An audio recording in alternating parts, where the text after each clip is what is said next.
Welcome back, YouTube. Here we are today with my wife's 2008 Mini Cooper S. So this particular car, I bought it as non-running condition, and I'm pretty sure I've got it figured out to what the issue is, and that is bent valves. Now we're going to go ahead and troubleshoot this car again to verify that it most likely is bent valves, and after we get done with that, we will disassemble the car and take the head off and replace the valves and put it all back together. So it's probably going to be the first of several different videos. I'm hoping to do this rather quickly, but some of these things take a little bit of time. So anyhow, the very first thing that we want to do is we want to do a compression test on this car. So we're going to go ahead and pop the hood and get started. So the very first thing that you got to do is you got to pop off all of these coil plugs, these coil packs. So you just lift that up, pull the plug out, and you just take your finger there and lift up on it. You kind of have to twist them. So once you get all these coil packs out, then you're going to take the spark plugs out. And on these minis, this particular year model likes to use those iridium plugs, and they have a special star size 14 millimeter socket.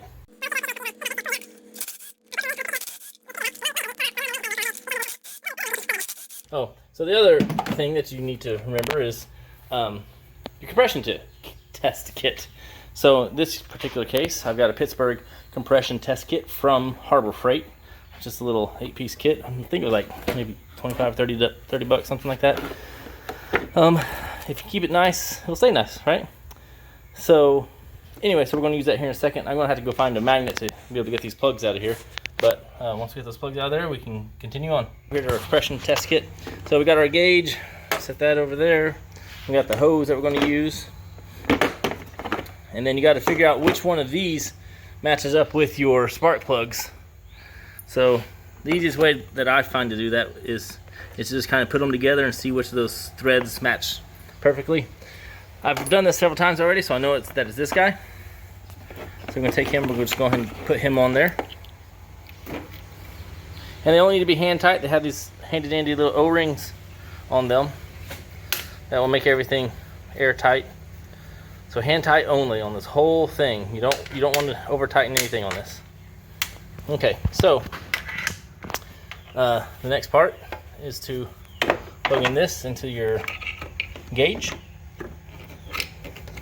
Okay, and then you simply take this end of it with the hose, stick it down there in the hole, and then you turn this until it catches and starts to thread in there. And it's really simple. Like, I'm doing it one-handed and I got it already. So it's pretty simple, just a few turns and it's tight. You might think it's a little bit tighter, but the problem is if you get that stuck down in there, you'll never get it out. So, okay, so then you gotta hit the pressure relief valve, make sure it's set on 0. And the next thing that you want to do, first of all, you do want to make sure that all your plugs are out when you do this. You don't just do one out because your car might actually start. But the other thing that we're going to do to assure that it doesn't start is we're going to remove the fuel pump fuse. So let me show you where that's at. So that fuse is over here on the passenger side. You pop open the fuse panel on the passenger side, and it's going to be, according to this, see the one with the little gas gauge right there? It's F43. It's a 20 amp fuse. So go over here. I already know which one it is. This middle one right here, that's F43. And just go ahead and pull it out. You can do this by yourself, but it's a lot easier whenever you have somebody else inside the car to crank it. So I got my son sitting in there right now. So he's gonna go ahead and crank it, and let's see what this cylinder number 1 does.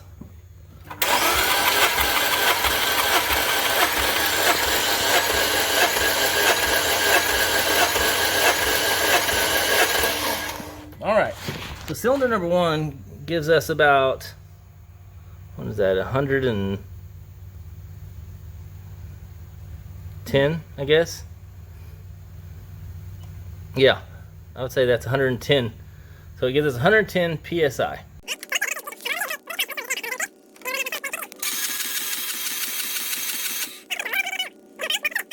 Go ahead and clear it, and now we're going to go move on to the next cylinder. How we do that is just reverse. We're going to have to go lefty-loosey on this to unscrew it from this spark plug hole. All right, and verify that both pieces came back out with it, and of course they did.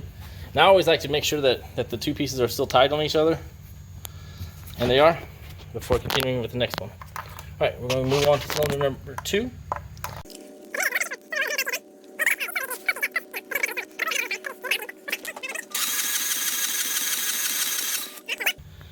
We got about that same 110 for the first time, which is good. And clear. We're going to unscrew from this cylinder, and we're going to move on to the third cylinder, which is, I believe, where our worst cylinder was. It wasn't getting any compression the last time I tested this, so we're just verifying before we, tear into this engine to make sure that what we think is wrong is actually wrong, because that would be terrible if we tore the whole thing apart and that's what was wrong. So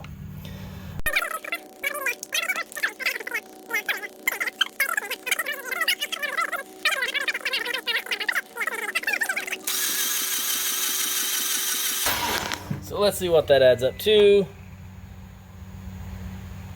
About 45, somewhere in there. About 45 psi, something like that. So that's no bueno compared to the rest, right? Okay, so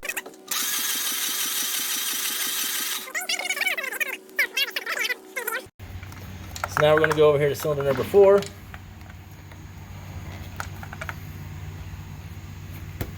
We're going to try it out.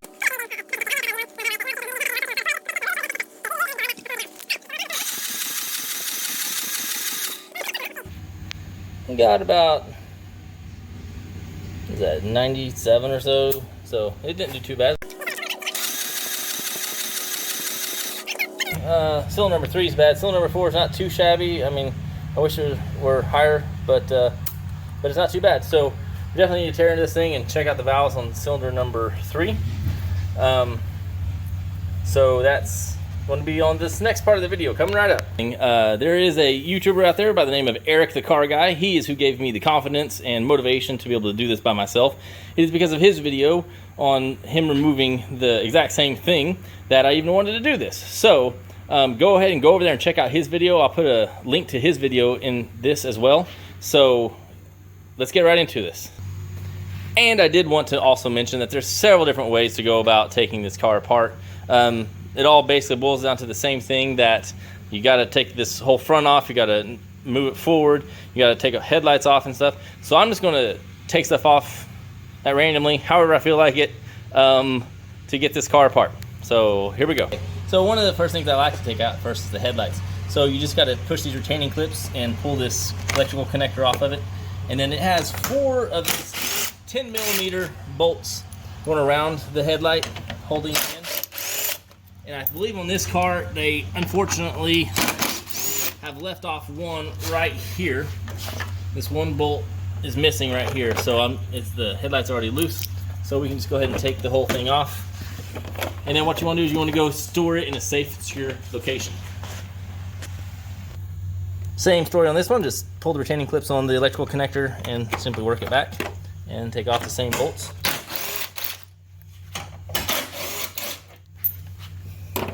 This one's missing that bolt. It does have this one. All right, same story. So put this up to where it's not going to get broken. All right, one of the next things that we're going to remove is this just front plastic grill piece. They're supposed to be put on by these body clips. These simply are terrible and they just pop right out. I need to replace them with something better. Somebody has already replaced this one right here and this one back here with a bolt and a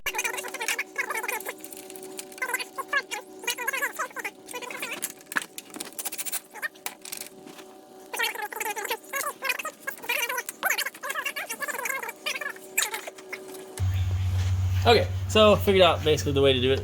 This little retaining clip right here, I don't know if you can't see that at all. Hang on one second.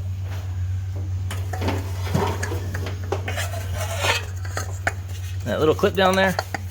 So what you got to do is you got to just push in with a screwdriver or something. Push in on this side, and then pull out at the bottom, and it pops it right out.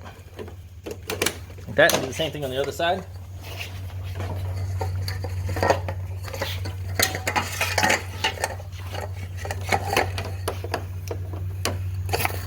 Can't really see it. There it is. So just push in on it a little bit and pull it right out. There's one more in the middle that you kind of got to reach your hand in there to get now. 2 in the middle. And that's how you remove your front grill. Okay, so the next thing I'd like to try to remove is this bumper here on the front. There's a couple of T25 Torx screws on either side of the bumper. There's a lot of other clips and things down in behind here that we're going to have to remove. So to do that, we're going to need to jack the car up and take these 2 tires off of either side. Okay, so some of those clips are underneath here that we need to be able to take off the bumper. We've got to be able to take this guy and pry him up a little bit to be able to get to some of these bolts. So just remove this fender liner here. Just pull enough of it back that, well, probably got some things. Yep, sure do. What do we got down there? Just a regular plastic retaining guy. They don't have the proper tools. You're using a flathead screwdriver for this. Probably gonna break the retaining clip. So we got the clip off, but then we need to get the rest of it off there, just like so. All right, so we continue on. Like I said, just try to pull this thing back a little bit to where you can have access in here. So we got a clip here that's already missing. There's a clip that's supposed to be in here, but it's gone, it's fine. And this clip down here is also missing, so we're halfway there. Alright, so I believe what we do at this point is if those are missing or off there, we just kind of hold the bumper like so, and then we just hit this part forward.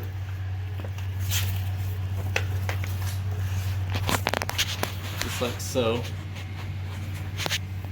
Like that. So we just shoved a rag up in here to keep that separated down here.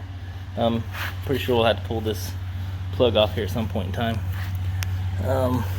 Just like retaining clip, and pull. Okay. So we do have this right here. I think it's probably a T25 Torx on this guy as well. To remove this bumper, we'll have to take off. So we'll get to that here in a second. We're gonna go ahead and go do the other side. It's exactly the same process as on this side.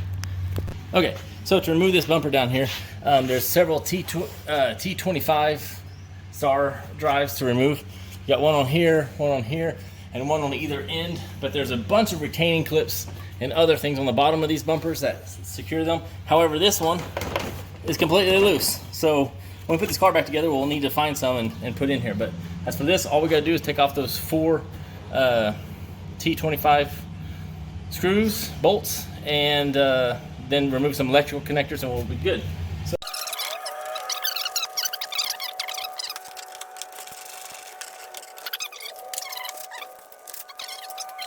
we're just gonna kind of pull it a little loose. We got over here, got the fog light connector, and we got a couple other connectors. Let's see, looks like we push in on that one, pull on that one. This is the one we push in on the back side, pull on that. This is I think the airflow sensor for the front bumper. Click on it, pull on it. All right, let's go to the other side of the bumper. We have the same fog light connectors on this side.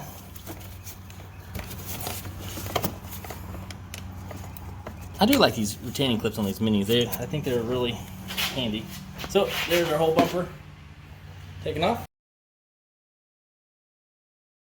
So I believe Eric, the car guy, took off all of this on the front, the condenser coil and radiator and stuff first before he removed this bracket. But I don't know really what I'm getting into, so I've taken off this several times whenever I was doing timing chain replacements. So I'm going to go ahead and take it off first so I can see what I'm needing to do under here. If I get into a place where I shouldn't have, I can just put it back. It's really simple. So one of the first things I want to do is remove this hood latch assembly. You simply just pop open the sides of it to open it up, and then that little ball in there, you pull on this a little bit, pull that up, and take that out. And find well, we're going to take the whole thing out, so it's going to be fine. So we got some number 10 metrics to remove, some 14s, and some T30.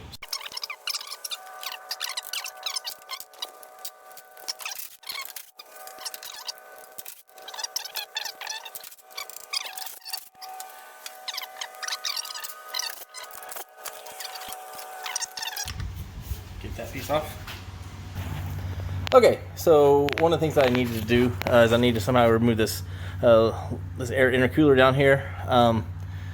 But before I do that, I want to go ahead and just drain all the coolant out of it.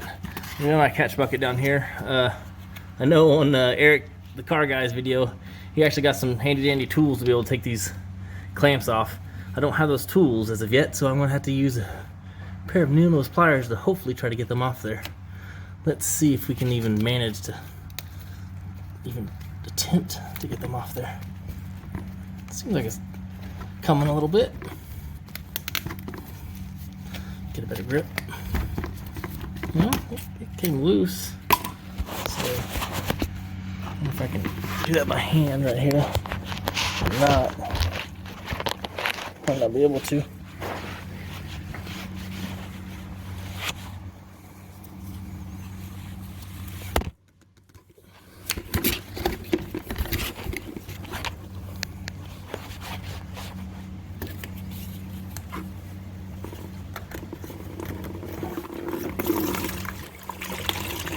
There we go. I believe on the top of the turbo is where you would go to bleed this off there. Not sure what size the socket is. Let me find out. So it looks like it calls for a 19 millimeter socket. So let's try to break this loose here.